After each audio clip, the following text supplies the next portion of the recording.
আসসালামু আলাইকুম ওরহমতুল্লাহি বারাকাতু। আজকে কিছু কথা বলতে চাই, সেটা হলো পরকীয়া নিয়ে।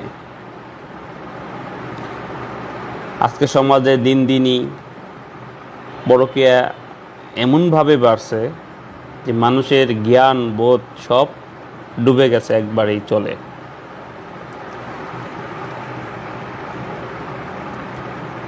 গত কয়েকদিন আগে দেখলাম প্রবাসী এক ভাইয়ের 10 মাসের বাচ্চা রেখে আরেক ছেলের সাথে চলে গেছে। মানুষের মূল্যবোধ এটা কোথায় কত নিচে নেমে যেতে পারে। সমস্যা হলো যে মানুষ প্রেম করুক, পরকীয়া করুক, যা কিছুই করুক, কিন্তু তাদের তো আল্লাহ পাক কিছু জ্ঞান দিছেন যে আমি খারাপ কাজ করতেছি, কিন্তু এখান থেকে আমার ফিরে আসতে হবে, এখান থেকে আমি ফিরে আসি। একটা পরকীয়া জীবনে 2টি সংসার নষ্ট হয়, একটা সংসার না, কিন্তু 2টা সংসার। এখন প্রবাসের যে ভাই, সে বিয়ে করে একটা বাচ্চা রেখে সে বাইরে গিয়েছেন। এই সন্তানের আর স্ত্রীর সংসারে হাসি ফোটানোর জন্যই কিন্তু সে বাইরে গিয়েছেন। সে কিন্তু বাইরে সাধে যাননি। প্রবাসী জীবন খুবই কষ্টকর। কাজ করে, আবার পাক করে খাওয়া, আবার কাজে যাওয়া, সংসারে সবার কথা মাথায় চিন্তা রেখে প্রবাসী হওয়া অনেক কষ্টকর। যারা থাকে তারাই হয়তো তাদের কষ্টগুলা বুঝে। সবাই তাদের কষ্টগুলা বুঝতে চেষ্টা করে না। শুধু ফ্যামিলিকে দাও, তারা খাবে, ঘুমাবে, ঘুরবে ফিরবে, এটাই তারা সবসময় টেনশন থাকে। আসলে একটা প্রবাস জীবন অনেক কষ্টকর।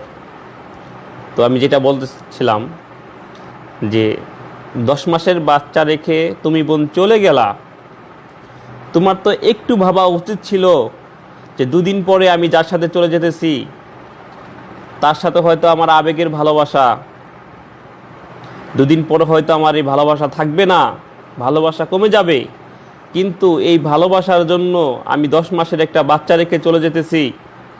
এই বাচ্চার তার যে জীবনটা, এটা কোথায় রেখে গেলাম?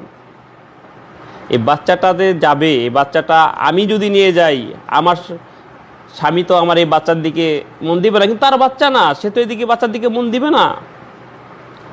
ওদিকে যে ভাইয়ের বাচ্চাটা তুমি নিয়ে আসলা, এই বাচ্চাটা তুমি ভাইয়ের বাচ্চাটা রেখে আসলা, কিন্তু এই বাচ্চাটা তার মার কাছে, তার বোনের কাছে কি তোমার মার আদর পাবে? পাবে না। তো এই চিন্তাটা তো করা উচিত। এই বাচ্চাটা তো কোনো পাপ করে নাই, এই বাচ্চাটা তো কোনো নির্দোষ, ওর তো কোনো দোষ না। দোষ আমার আপনার হতে পারে, কিন্তু এই বাচ্চার তো দোষ নাই।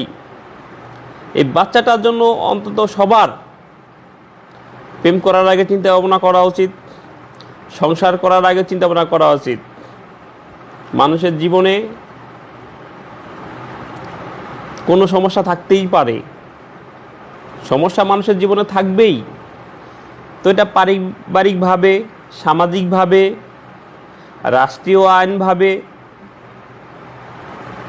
যে কোনো মূল্যেই যার যার ধর্ম অনুযায়ী তার চলা উচিত, কাজ করা উচিত। তা না হলে প্রত্যেকটা মানুষ, প্রত্যেকটা ফ্যামিলি এই ক্ষতিগ্রস্তের মধ্যে থাকবে এবং তাদের জীবন চলতে অনেক কষ্ট হবে। তো আসুন আমরা সবাই ধর্মীয় যে জ্ঞান, এটা আমাদের নিতে হবে। যে ধর্মেরই হই না কেন, হয়তো আমার কথা অনেক বিধর্মী ভাইরাও শুনবেন, অনেক ধর্মের ভাইরা শুনবেন, কিন্তু আমি আমার ধর্ম অনুসরণ করি, আমি আমার ধর্ম অনুযায়ী চলি, ইনশাল্লাহ আমার সংসার, পারিবারিক জীবনে শান্তি আসবেই আসবে। তো আসুন, আমার টাইম বেশি হয়ে গেছে গা, আমি পরবর্তী ভিডিওতে আর কিছু কথা বলবো। আসসালামু আলাইকুম ওয়া রাহমাতুল্লাহি ওয়া বারাকাতুহু।